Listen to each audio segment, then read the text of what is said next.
जय जय जय प्रिय भारत जनयित्री दिव्यधात्री। जय जय जय प्रिय भारत जनयित्री दिव्यधात्री। जय जय जय शत सहस्र नर नारी हृदय नेत्री। जय जय जय शत सहस्र नर नारी हृदय नेत्री। जय जय जय प्रिय भारत जनयित्री दिव्यधात्री।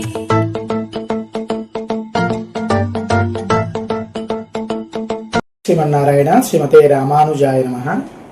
భద్రాచల శ్రీ సీతారామచంద్ర స్వామి వారి పరిపూర్ణ అనుగ్రహంతో మనందరికీ కూడా మంచి జరగాలి అని పరిమాళని ప్రార్థన చేస్తూ భద్రాచల క్షేత్ర విశిష్టతను మీకు తెలియచేయాలి అనే ఉద్దేశంతో ఈ వీడియోని మీకు అందిస్తున్నాను. ఎందుకంటే గత కొన్ని రోజులుగా భద్రాచలంలో ఉన్నది రాముడా, రామనారాయణుడా, దశరథ రాముడా, వైకుంఠరాముడా అని అనేక క్యాప్షన్స్తో మన పత్రికా రంగం వాళ్ళు రకరకాల ఎపిసోడ్లు అందిస్తున్నారు. దాని మీద మీకు కొంత అసలు క్షేత్ర మహాత్మ్యం ఏం చెప్తుంది అనే విషయాన్ని వివరించాలని మీ ముందుకు వచ్చాను. భద్రాచల క్షేత్రం అనగానే మనకి దాదాపుగా గుర్తొచ్చేవారు ఇద్దరు. ఒకరేమో భద్ర మహర్షి, మరొకరేమో భక్త రామదాసు గారు. భద్ర మహర్షిని అనుగ్రహించడానికి త్రేతాయుగం పూర్తయిన తర్వాత మరలా శ్రీవైకుంఠం నుంచి చతుర్భుజ రాముడిగా అనుగ్రహించిన క్షేత్రం భద్రాచల క్షేత్రం. కాబట్టి అక్కడున్న స్వామిని వైకుంఠరాముడిగా, చతుర్భుజాలు కలిగి ఉన్నాడు కాబట్టి రామనారాయణుడిగా చెప్తారు అని అక్కడున్న క్షేత్ర మహాత్మ్యాలు తెలియజేస్తున్నాయి. భద్రాచల క్షేత్రంలో మనకి ఎందుకింత విశిష్టత వచ్చింది అనేది ఒకసారి పరిశీలన చేస్తే, నిజానికి కళ్యాణం అనేది వాల్మీకి రామాయణంలో చెప్పబడింది, కానీ ఈ రకంగా చెయ్యాలి, ఈ రకమైన గోత్ర ప్రవరలు చెప్పాలి అని ఎక్కడా కూడా వాల్మీకి రామాయణం చెప్పబడలేదు. అయినప్పటికీ కూడా అక్కడ ఉన్న క్షేత్ర సంప్రదాయాన్ని అనుసరించి, క్షేత్ర పరంపరను అనుసరించి అక్కడ చేసే కార్యక్రమాలన్నీ కూడా జరుగుతూ ఉంటాయి. అవి ప్రతి క్షేత్రానికి కూడా చాలా వైవిధ్యంగా ఉంటాయి. ఉదాహరణకు తిరుమల మనం చూస్తే, తిరుమల వెంకటేశ్వర స్వామి వారికి కొండపైన జరిగే కళ్యాణ ప్రక్రియలో చెప్పే గోత్ర ప్రవరలు, కొండ దిగువన పద్మావతి అమ్మవారి క్షేత్రంలో జరిగే కళ్యాణ ప్రక్రియలో చెప్పే గోత్ర ప్రవరలు వైవిధ్యంగా ఉంటాయి. ఎందుకుంటాయి అంటే అది ఆ క్షేత్ర మహత్యం. అలాగే భద్రాచల క్షేత్రంలో కూడా రామచంద్రస్వామి అయినప్పటికీ కూడా దేశవ్యాప్తంగా ఉన్న అనేక రామాలయాల్లో కళ్యాణం అనేది జరగకపోయినప్పటికీ కూడా మన తెలుగు రాష్ట్రాల్లోనే కళ్యాణం అనేది చాలా విశిష్టతని సంపాదించుకుంది. కాబట్టి ఈ ప్రాంతంలో అనేక రామాలయాలు ఉన్నప్పటికీ కూడా భద్రాచల క్షేత్రంలో జరిగే కళ్యాణ ప్రక్రియ చాలా ప్రత్యేకతను సంతరించుకుంది. ఏమిటా ప్రత్యేకత అంటే, భద్రాచల క్షేత్రంలో రామచంద్ర స్వామిని నారాయణుడుగా భావించి పొద్దున్న సుప్రభాత సేవను మొదలుపెట్టుకుని సాయంత్రం శయనోత్సవం వరకు కూడా నారాయణుడిగా భావించే చేస్తారు. అక్కడ ఇచ్చే ఉపచారాలు కానీ, అక్కడ చేసే ఉత్సవాలు కానీ అన్నీ రాముడిని నారాయణ స్వరూపుడుగా భావించే చేస్తారు. అలాగే మీరు జాగ్రత్తగా పరిశీలన చేస్తే భద్రాచలంలో మూలమూర్తి రామచంద్రస్వామికి ఎదురుగా గరుడాళ్వారు ఉంటారు. రామచంద్రస్వామి మిగతా దేవాలయాల్లో చూస్తే రాముడికి అభిముఖంగా హనుమంతుల వారిని మనం చూస్తూ ఉంటాం. కానీ భద్రాచలం ప్రత్యేకత ఏమిటంటే, అక్కడున్న స్వామి నారాయణ స్వరూపుడు కాబట్టి అక్కడ గరుడాళ్వారు వేయించేసి ఉంటారు. అలాగే భద్రాచలంలో మనకు తెలిసినది ఒక కళ్యాణోత్సవం మాత్రమే, కానీ అక్కడ ప్రతి సంవత్సరం అనేక విశేష ఉత్సవాలు ఉంటాయి. ఉదాహరణకు చిలుక ద్వాదశి రోజున స్వామికి మోహిని అవతారంలో అలంకారం చేస్తారు. అది మరి ఏ ఇతర రామాలయాల్లో కూడా జరగదు. అది భద్రాచల క్షేత్ర ప్రత్యేకత. అలాగే నరక చతుర్దశి ఉత్సవం, కృష్ణాష్టమి ఉత్సవం, వైకుంఠ ఏకాదశి, ధనుర్మాసంలో రాపత్తు, పగల్పత్తు, అలాగే ప్రతిరోజు కూడా ఒక విశేష అలంకరణతో స్వామివారికి కార్యక్రమాలు జరుగుతూ ఉంటాయి. ఇక్కడ అందుకే ఈ క్షేత్రం ఎంతో భక్తులకు కొంగు బంగారంగా రామచంద్రస్వామి యొక్క పరిపూర్ణ అనుగ్రహం పొందుతూ ఎన్నో ఏళ్లుగా మనందరం కూడా వెళ్ళి ఆనందం పొందుతున్నాం. అయితే గత కొన్ని రోజులుగా కొన్ని మీడియాల వాళ్ళు అక్కడేదో అపచారం జరిగిపోతున్నదని, అదేదో పెద్ద హిందూ వ్యతిరేకమని, చాలా బాధ్యతాయుతంగా వ్యవహరించవలసిన మీడియా రంగం వాళ్ళు వారి యొక్క బాధ్యతను విస్మరించి చాలా వీడియోలు ఇస్తున్నారు. దాని మీద కొంత క్లారిటీ మీ అందరికీ ఇవ్వాలి అనే ఉద్దేశం కూడా మాకు ఉంది. నిజానికి ఈ ఈ కొంతమంది మాత్రమే, అందరూ కాదు, వాళ్ళు ఏం చేస్తున్నారు అంటే ఈ క్షేత్రంపై ఎలా అయినా ఆధిపత్యం సంపాదించాలి, ఇక్కడ మనం చెప్పినట్లే జరగాలి అనే ఒక రకమైన దురుద్దేశంతో ఆ క్షేత్రంపై అనేక తప్పుడు ప్రచారాలు, అధర్మ ప్రచారాలు చేస్తూనే ఉన్నారు. 2000 సంవత్సరంలో శ్రీరామనవమి ఉత్సవ తేదీని మార్పు చేయాలని కూడా అనేక కుయుక్తులు పన్నారు. అయినప్పటికీ ఇప్పుడు ధర్మమే జయిస్తుంది కాబట్టి, రాముడు అంటేనే ధర్మస్వరూపుడు కాబట్టి అప్పుడు కూడా ధర్మమే జయించింది. ప్రస్తుతం కూడా అక్కడేదో పెద్ద అపచారం జరుగుతున్నది అని చెప్పి కొంతమంది కోర్టుకు వెళ్ళడం, కోర్టుకి ఇప్పుడు వెళ్ళలేదండి, ఎప్పుడో వెళ్ళారు, 2022లోనే వెళ్ళారు.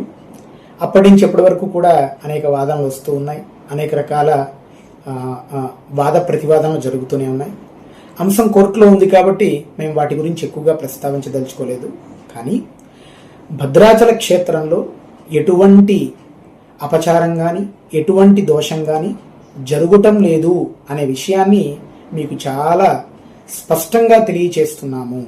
ఏ విధంగా అంటే అక్కడ మేము చాలా లోతైన పరిశీలన చేసాము. ఉదాహరణకు భద్రాచల క్షేత్ర చరిత్ర అని 1971 సంవత్సరంలో దేవస్థానం వాళ్లే ప్రచురించిన ఒక పుస్తకంలో వారు చాలా చక్కగా ఏమి రాశారు అంటే, ఇక్కడ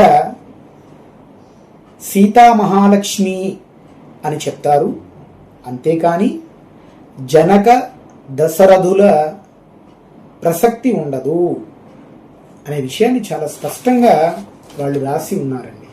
అలాగే భద్రాచల క్షేత్ర చరిత్రం, అలాగే అనేక పుస్తకాలు, వాళ్ళ యొక్క దేవస్థానం రికార్డ్స్, అలాగే కొన్ని తాళపత్ర గ్రంథాలు, భద్రగిరి చరిత్రని, ఇలాగ 1 కాదు 2 కాదు, దేవస్థానం వాళ్ళు ప్రచురించిన అనేక పుస్తకాల్లో చాలా స్పష్టంగా రామదాసు గారు సీతారాములను లక్ష్మీనారాయణులుగా భావించి అనేక ఉత్సవాలు జరిపించవలసింది అనే శాసనాలు తయారు చేసి ఒక విధానాన్ని పెట్టారు అనే విషయం కూడా చాలా స్పష్టంగా ఉంది. 87వ సంవత్సరంలో మహాసామ్రాజ్య పట్టాభిషేకం సమయంలో కూడా దేవస్థానం వారు ప్రత్యేక సంచికని విడుదల చేశారు. దాంట్లో దేశవ్యాప్తంగా ఉన్న పెద్దలు, రాష్ట్ర వ్యాప్తంగా ఉన్న పెద్దలు, అప్పటి ముఖ్యమంత్రి గారైన ఎన్టీ రామారావు గారు, ఇలాంటి అనేక మంది పెద్దలు దీంట్లో వారి యొక్క ముందు మాటను కూడా ఇచ్చి ఉన్నారు. అందులో కూడా చాలా స్పష్టంగా ఇక్కడ స్వామి రామనారాయణుడై వెలిశాడు అని రాయబడింది. ఇలాగా ఇక్కడ ఈ క్షేత్రంలో మీరు అనేక పుస్తకాలు కానీ, క్షేత్ర మహాత్మ్యాలు కానీ పరిశీలన చేస్తే అక్కడ ఉన్న స్వామికి రామనారాయణుడిగా భావించి నారాయణ స్వరూపంగానే అన్ని ఉత్సవాలు జరుగుతాయని, అక్కడ చెప్పే గోత్ర ప్రవరలు కూడా నారాయణుడికి చెప్పే గోత్ర ప్రవరలే చెప్పబడతాయని, అమ్మ సీతమ్మ వారికి సీతా మహాలక్ష్మిగా భావించి సీతా మహాలక్ష్మికి చెప్పే గోత్ర ప్రవరలే చెప్పబడతాయని అనేక పుస్తకాలు రాసింది. అది ఎప్పటి నుంచో జరుగుతుంది. అయితే గత కొంత కాలంగా ఎవరో మార్చేశారని, అదేదో హిందూ అపచారం అని, రామద్రోహం అని కొంతమంది ప్రచారాలు చేస్తూ ఉన్నారు. ఇది ఏమిటా అని మేము పరిశీలన చేస్తే మాకు అర్థమైంది ఏమిటి అంటే, అలాంటి మార్పు ఏమీ జరగలేదు. ఏ రకంగా చెప్తున్నాము అంటే, ఇప్పుడు భద్రాచలంలో సుమారుగా 80 ఏళ్ళు ఉన్న ఒక విశ్రాంత అర్చక స్వామి వారు నేటి వరకు వందల కళ్యాణాలు ప్రత్యక్షంగా జరిపించారు. అంటే 1950 నుంచి ఇప్పటి వరకు వారికి ఊహ తెలిసిన దగ్గర నుంచి కూడా అక్కడ ఉన్న రామచంద్ర స్వామికి కళ్యాణ ప్రక్రియలో అచ్యుత గోత్రమే చెప్తారు అని చాలా స్పష్టంగా తెలియజేస్తున్నారు. అలాగే వారి తాతగారు, వారి తండ్రి గారు కూడా, అంటే ఎన్నో ఏళ్ల తరబడి అక్కడ ఉన్న ప్రక్రియ, అక్కడ ఉన్న పరంపర అదే చెప్తుంది అని వారు మాకు ప్రత్యక్షంగా తెలియచేశారు. ఇప్పటికీ కూడా వారు భద్రాచల క్షేత్రంలో స్వామి యొక్క కైంకర్యాల్లో పాల్గొంటూ ఉంటారు. అలాగే ప్రస్తుతం పనిచేస్తున్న అర్చకులతో కూడా మేము మాట్లాడితే వాళ్ళు చెప్పిన ఒక మాట మాకు చాలా చాలా మా యొక్క సంకల్పాన్ని, లేకపోతే మేము ఏదైతే నమ్ముతున్నామో అది నిజము అని గట్టిగా తెలియచేసింది. వాళ్ళు ఏమన్నారంటే, స్వామి, భద్రాచల క్షేత్రంలో ఇప్పుడు మేము సర్వీస్ చేస్తూ 50 ఏళ్ళు అయింది. 50 ఏళ్లుగా ఎప్పుడైనా ఇక్కడ గోత్ర ప్రవరలు మార్చినట్లుగా ఎవరైనా సత్ప్రమాణాన్ని, సహేతుకమైన ధర్మబద్ధమైన ఆధారాన్ని తీసుకొస్తే మేము ప్రాణత్యాగం చేసుకొని సిద్ధంగా ఉన్నాము అని తెలియజేశారండి. అంటే అంతటి సత్సంబంధం కలిగిన దేవాలయం అది. ఆ అర్చకులందరూ కూడా ఇప్పటి వాళ్ళు కాదండి. వంశపారంపర్యంగా వాళ్ళ తాతలు, వాళ్ళ తండ్రి గారు, వాళ్ళ ముత్తాతలు ఎంతోమంది అక్కడ కైంకర్యాలు అందించిన తర్వాత నేటి తరం కూడా ఇప్పటికీ అక్కడ స్వామి యొక్క కైంకర్యంలో పాల్గొంటూ ఉంటుంది. వాళ్ళందరూ కూడా చాలా స్పష్టంగా తెలియచేశారు. వాళ్ళు చెప్పడం, అనేక క్షేత్ర మహాత్మ్యానికి సంబంధించిన పుస్తకాల్లో ఉండడం కూడా మనందరం చాలా గమనిస్తూ ఉన్నాం. కానీ ప్రజెంట్ వీళ్ళు చేస్తున్న వాదన ఏమిటి అంటే, భద్రాచలంలో ఉన్న స్వామి అయోధ్యరాముడు కాదంటున్నారు. అయోధ్యరాముడికైతే వశిష్ఠ గోత్రం చెప్పాలి, అక్కడ ఆ గోత్రాలు చెప్పటం లేదు అని అంటున్నారు వీళ్ళు. నిజానికి ఆయన అయోధ్యరాముడు కాదండి. అయోధ్యరాముడిగా భావించడం దోషం కాదు, కానీ నిజానికి ఆయన అయోధ్యరాముడు కాదు. ఎందుకు అంటే, భద్ర మహర్షిని అనుగ్రహించటానికి త్రేతాయుగం పూర్తయిన తర్వాత, శ్రీవైకుంఠం చేరిన తర్వాత మళ్ళీ ద్వాపర యుగంలో చతుర్భుజ రాముడిగా ఆయన మళ్ళీ సాక్షాత్కరించాడు.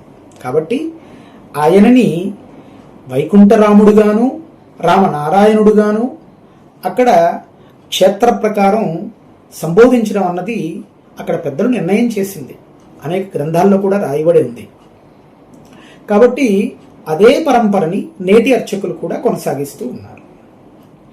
మరొక ముఖ్యమైన విషయం మేము మీకు చెప్పాలనుకున్నది ఏమిటంటే, అసలు ఈ శ్రీరామనవమి సమయంలో కళ్యాణం అనేది దేశవ్యాప్తంగా అన్ని ప్రాంతాల్లో చేస్తారా, దీనికి ప్రామాణికత ఏమిటి అనేది మేము పరిశీలన చేస్తే, దేశవ్యాప్తంగా ఉన్న ఏ రామాలయంలోని కూడా శ్రీరామనవమి సమయంలో కళ్యాణం జరగడం అనేది మేము చూడలేదు. కేవలం మన తెలుగు రాష్ట్రాల్లోని, అది కూడా భద్రాచల క్షేత్రాన్ని ఆధారంగా చేసుకుని అన్ని ప్రాంతాల్లో కూడా, అన్ని రామాలయాల్లో కూడా శ్రీరామనవమి రోజున కళ్యాణం చేయడం అనేది ఒక పద్ధతిగా, ఒక ఆనవాయితీగా వచ్చింది. అయితే ఆ ప్రక్రియలో ఏ రకంగా ఆ కళ్యాణోత్సవాన్ని జరిపించాలి అనేది కూడా పరిశీలన చేస్తే, నిజానికి వాల్మీకి మహర్షి శ్రీరామాయణ మహాకావ్యంలో కళ్యాణం జరిగిందని చెప్పారు, కానీ అక్కడ ఎటువంటి గోత్ర ప్రవరలు చెప్పాలి, స్వామికి ఎటువంటి పేర్లు చెప్పాలి అనేది ఎక్కడా కూడా రామాయణంలో లేదండి. లేదు కదా, సరే ఏ గోత్ర ప్రవరలు చెప్పాలి అనేది ఒకసారి మనం పరిశీలన చేస్తే ఏం చెప్తున్నదంటే సిద్ధాంతం, ఎవరికైతే గోత్ర ప్రవరలు రామాయణంలో ప్రత్యేకంగా చెప్పబడలేదో అక్కడ వారి వంశానికి సంబంధించిన గోత్ర ప్రవరలు చెప్పాలి అనేది ఒక సూత్రం ఉంది. రామచంద్రుడు సూర్యవంశానికి చెందినవాడు. సూర్యవంశానికి చెందిన వాళ్ళందరికీ కూడా చెప్పే గోత్రం కాశ్యప గోత్రం. కాబట్టి ఆ గోత్రం కూడా చెప్పవచ్చు. అలా కాకుండా రాముడు క్షత్రియుడు కాబట్టి క్షత్రియ ధర్మాన్ని అనుసరించి వారి యొక్క ఆచార్యుడు, పురోహితుడి యొక్క గోత్రాన్ని కూడా చెప్పవచ్చు అనేది మరొక సూత్రం కూడా ఉంది. ఆ రకంగా వశిష్ఠుల వారి గోత్రం కూడా చెప్పవచ్చు అని ఉంది. కాబట్టి రామచంద్రుడి కళ్యాణంలో వశిష్ఠ గోత్రం చెప్పినా, కాశ్యప గోత్రం చెప్పినా అదేమి దోషం కాదు, అది శాస్త్ర సమ్మతమే. అయితే భద్రాచల క్షేత్రానికి వచ్చేటప్పటికి మాత్రం భద్రాచల క్షేత్రంలో ఉన్న రాముడు వైకుంఠరాముడు కాబట్టి అక్కడ ఉన్న స్వామిని నారాయణుడుగానే భావిస్తారు. కాబట్టి అక్కడ అచ్యుత గోత్రమే చెప్పడం అనేది పరంపరాగతంగా ఎన్నో ఏళ్లుగా తాళపత్ర గ్రంథాలలో కూడా రాయబడి భక్త రామదాసు గారు, తర్వాత వచ్చిన నరసింహదాసు గారు, వీళ్ళందరూ కూడా వీటన్నిటినీ ఒక చక్కని శాసన రూపంలో పెట్టి ఇదే ఆనవాయితీ మీరందరూ అనుసరించండి అని తెలియచేస్తే నేటి అర్చకులు కూడా అదే పద్ధతిని ఫాలో అవుతూ వస్తున్నారు. కాబట్టి అక్కడేదో దోషం జరిగిపోతున్నది అని కొంతమంది మాట్లాడుతూ ఉంటే దయచేసి మనమెవరం కూడా అపోహలోకి వెళ్ళొద్దు. అది పూర్తిగా అసత్యము. ఎందుకు అంటే కేవలం మనకి రాముడి యొక్క అనుగ్రహం అందిందా లేదా అనేదే ముఖ్యం. కానీ అక్కడ ఏ రకంగా వాళ్ళు పూజా విధానాలు చేస్తున్నారు, ఏ రకంగా ఉపచారాలు అందిస్తున్నారు, ఏ రకంగా ముత్యాల తలంబరాలు అందిస్తున్నారు అనేది వారి యొక్క ఆగమానుసారం నిర్దేశం అవుతుంది తప్ప మనమేదో కూర్చుని నిర్ణయం చేసేది కాదు. ఈ విషయాన్ని మనం గమనించాలి. మరొక ముఖ్యమైన ఉదాహరణ మీకు చెప్పాలనుకునేది ఏంటంటే భారతదేశంలో ఉన్న ప్రతి క్షేత్రం కూడా ప్రత్యేకం. ఉదాహరణకి భద్రాచలం చూసుకుంటే అక్కడ ఉన్న మూర్తి స్వరూపం చాలా ప్రత్యేకం. అలాంటి మూర్తి, స్వయంభూగా వెలిసిన మూర్తి ప్రపంచంలో ఎక్కడా లేరు. అందుకే ఆ క్షేత్రానికి అంత ప్రాముఖ్యత. అలాగే మనం ఒక కళ్యాణం ఒకటే వీళ్ళు ఇంత ఏదో విస్తృతమైన ప్రచారం చేస్తున్నారు కాబట్టి కళ్యాణం మీద మనందరి ధ్యాస వెళ్ళింది. కానీ నిజానికి అక్కడ జరిగే అనేక ఉత్సవాలు ఉన్నాయి. ప్రతి ఉత్సవంలో కూడా అక్కడ స్వామిని నారాయణ స్వరూపంగా భావించే చేస్తారు. అక్కడ జరిగే ఉత్సవాలన్నీ కూడా ఇందాక మీకు తెలియజేసాం, అవి ప్రతి రామాలయంలో జరగవు, అవి కేవలం భద్రాచలంలోనే జరుగుతాయి. కాబట్టి భద్రాచల క్షేత్రంలో ఉన్న రామచంద్ర స్వామి రాముడు ఆయనే, రామనారాయణుడు ఆయనే, ఆయన్నే దశరథ రాముడుగా భావించవచ్చు. ఏం తప్పు లేదు. ఎంచేతంటే రామచంద్ర స్వరూపం అనేది శ్రీమన్నారాయణుడి స్వరూపం. శ్రీమన్నారాయణుడి స్వరూపాన్ని ఆయనకున్న ఏ పేరుతో అయినా పిలవచ్చు, అందులో ఏం తప్పు లేదు. భద్ర మహర్షి అనంత అని పిలిచారు, అనంతుడిగా భావించారు ఆయన్ని. అదేమైనా తప్ప దోషమా? ఎందుకు ఈ అనవసరమైన ఇప్పటికే సనాతన సంప్రదాయం మీద విదేశీయులందరూ ఆకర్షితులవుతూ ఉంటే మన దగ్గర మాత్రం కొంతమంది అనవసరమైన పైత్యాన్ని చూపిస్తూ ఈ రకమైన సంప్రదాయ విభేదాలు సృష్టించి ప్రజలందరినీ కూడా, అంటే ఎవరికైతే విశ్వాసం ఉందో ఆ విశ్వాసం ఉన్న వాళ్ళకు కూడా కొంత రకమైన గందరగోళ స్థితి సృష్టించే ప్రయత్నం చేస్తున్నారు. ఇది పూర్తిగా తప్పు. కాబట్టి వాళ్ళు ఎందుకు చేస్తున్నారు అనేది వాళ్ళకే తెలియాలి. మేము వాళ్ళని ఎందుకు చేస్తున్నారనే విషయం మీద మేము వాళ్ళ జోలికి వెళ్ళదలుచుకోలేదు. న్యాయస్థానంలో అంశం ఉంది కాబట్టి మేము దాని గురించి కూడా ఎక్కువగా మాట్లాడదలుచుకోలేదు. న్యాయస్థానంలో ధర్మబద్ధంగా, న్యాయబద్ధంగా గతంలో 2000 సంవత్సరంలో ఏ రకంగా అయితే ధర్మం జయించిందో అలాగే ఇప్పుడు కూడా ధర్మం జయిస్తుంది. దానికి సంబంధించిన అన్ని అంశాలు కూడా మనం త్వరలోనే తెలుసుకుంటాం, అందులో ఏం అభ్యంతరం లేదు. కానీ భద్రాచల క్షేత్రం వరకు చాలా స్పష్టంగా అక్కడ స్వామికి కళ్యాణోత్సవంలో జరిగే అనేక ప్రత్యేకతలు, అంటే మనం ఓన్లీ వీళ్ళందరూ ఇలా చెప్తున్నారు కాబట్టి గోత్రప్రవర్ ఒకటే తెలుసు, కానీ అక్కడ ఇచ్చే ముత్యాల తలంబరాలు కానీ, అక్కడ మీరు మంగళసూత్రాలు కూడా 3 ఉంటాయండి, ఏ క్షేత్రంలోని అలా ఉండవు. అక్కడ జరిగే ఉపచారాలు ఇవన్నీ కూడా అవి భద్రాచల రామచంద్రుణ్ణి శ్రీమన్నారాయణ భగవాన్ అని చెప్పి అన్ని రకాల కైంకర్యాలు, అన్ని రకాల పూజా విధానాలు, అన్ని రకాల సేవలు కూడా జరిపిస్తూ ఉంటారు. అక్కడ ప్రతిరోజు జరిగే దశవిధ ఉత్సవాలు, శ్రీమన్నారాయణుడికి గల దశావతార ఉత్సవాలని పరిగణలోకి తీసుకుని దశవిధ ఉత్సవాలు కూడా జరుగుతూ ఉంటాయి. కాబట్టి అక్కడ భద్రాచల క్షేత్రం చాలా ప్రత్యేకంగా శ్రీపాంచరాత్రాగమానుసారం అక్కడ నిర్దేశించబడిన పరంపరానుగతంగా జరుగుతున్న పద్ధతులను అనుసరించి జరుగుతుంది.